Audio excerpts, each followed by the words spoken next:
జై శ్రీరామ్, జై శ్రీరామ్, జై శ్రీరామ్. శ్రీ వాల్మీకి మహర్షి రచించిన శ్రీమద్ రామాయణంలోని భరత సమాగమము, రాముడు మరియు భరతుడు ఇద్దరు కలుసుకునే విషయం గురించి కథను మనము తెలుసుకుంటూ ఉన్నాము. దానిలో భాగముగా భరతుడు తన రాజ్యాన్ని శ్రీరామునికి కైకేయి ద్వారా తాను పొందిన రాజ్యాన్ని, అయోధ్య నగరాన్ని, రాజ్యాన్ని రామునికి అప్పగించాలని సైన్యం అందరితో, అయోధ్యవాసులందరితో బయలుదేరి గుహుడిని కలిశాడు. గుహుడు అతడిని అతిథి మర్యాదలు చేయించి సగౌరవంగా గంగానది ఆవల దాటించాడు. గంగానది అవతల దాటించాక భారద్వాజ ఋషిని కలుసుకున్నారు. భారద్వాజ మహర్షి అతని యోగక్షేమాలు తెలుసుకొని వారికి మంచి ఆతిథ్యాన్ని ఇచ్చారు. ఆ తర్వాత వారి దగ్గర నుండి అనుమతి తీసుకొని చిత్రకూట పర్వతం మీద ఉన్న శ్రీ రామలక్ష్మణులను, సీతమ్మను చూడాలని బయలుదేరడానికి భరతుడు అనుమతి తీసుకున్నాడు. ఆ సమయంలో శ్రీరామచంద్రుడు సీతాదేవితోనూ లక్ష్మణునితోనూ చిత్రకూట ప్రాంతాలలో విహరిస్తూ వనశోభను ఆస్వాదిస్తూ ఉన్నాడు. వనశోభను రఘురాముడు పరమ ఉత్సాహంతో సీతకు వివరింపసాగుతున్నాడు. ఆ సమయంలో ఈ చిత్రకూట పర్వతము కందమూల ఫలాలతో, నిర్మల జలాలతో ఎంతో సంపన్నముగా ఉన్నది. నిజానికి ఇది కుబేరిని పట్టణమైన అలకాపురిని, ఇంద్రపురి అయిన అమరావతిని, మానస సరోవాన్ని అతిశయిస్తుంది, తలపిస్తున్నది అని కనుక వనవాస నియమాలను పాటిస్తూ 14 ఏళ్ళు ఇక్కడే అందరము గడిపేద్దాము, దీనివలన మన యొక్క వంశకీర్తి ఇనుమడిస్తుంది అని శ్రీరాముడు చిత్రకూట పర్వతం యొక్క విశేషాలకు పరవశిస్తూ సీతతో ప్రేమారముగా పలుకుతూ ఉన్నాడు. ఈ విధంగా సీతారాములు వనశోభను తిలకిస్తూ నడుస్తున్న సమయంలో హఠాత్తుగా జంతువుల కోలాహలము, వాటి పరుగుల వలన దుమ్మురేగడము కనిపించింది. అదంతా ఆ ప్రాంతానికి అప్పుడే చేరుకున్న భరతుని సేనల వలన కలిగిన పరిస్థితి. దానిని గమనించిన శ్రీరాముడు లక్ష్మణునితో దానిని గురించి అడిగాడు.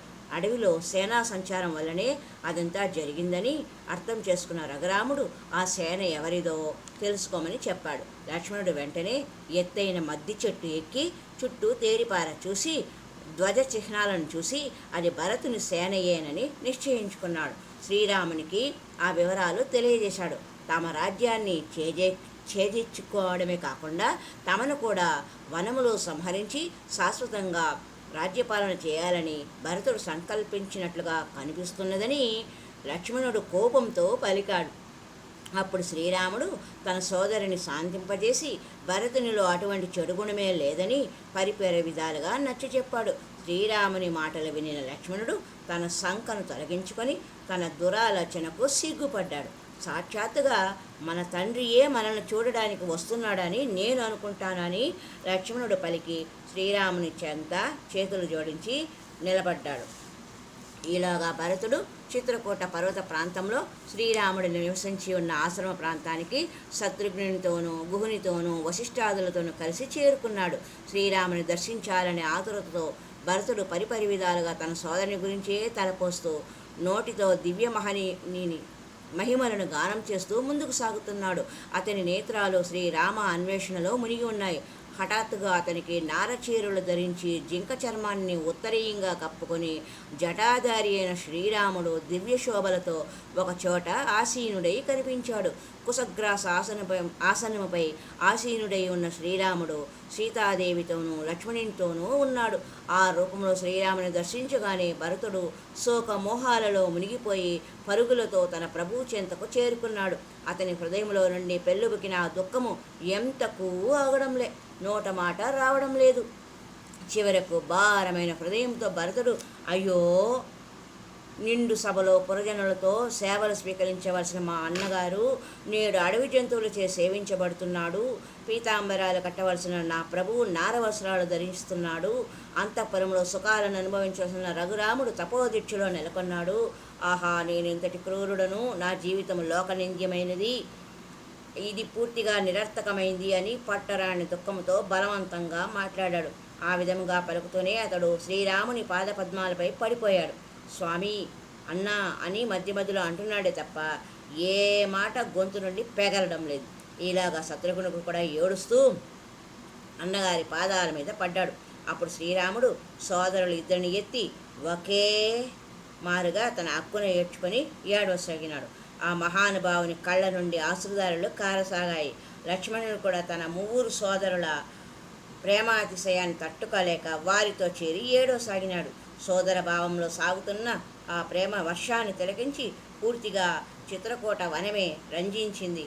చుట్టూ నిలబడి చూస్తున్న ఋషి బృందం కూడా భావావేశంతో కంటతడి పెట్టారు.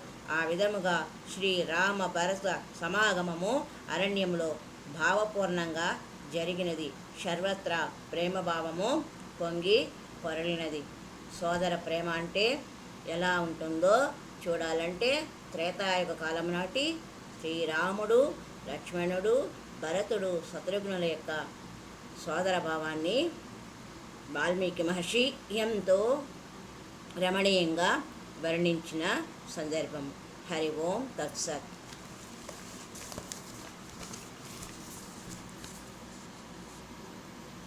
ఇది చిత్రకూట పర్వతంలో రాముడు, భరతుడు కలుసుకున్న చిత్రకూట పర్వతం యొక్క విశేషాలు.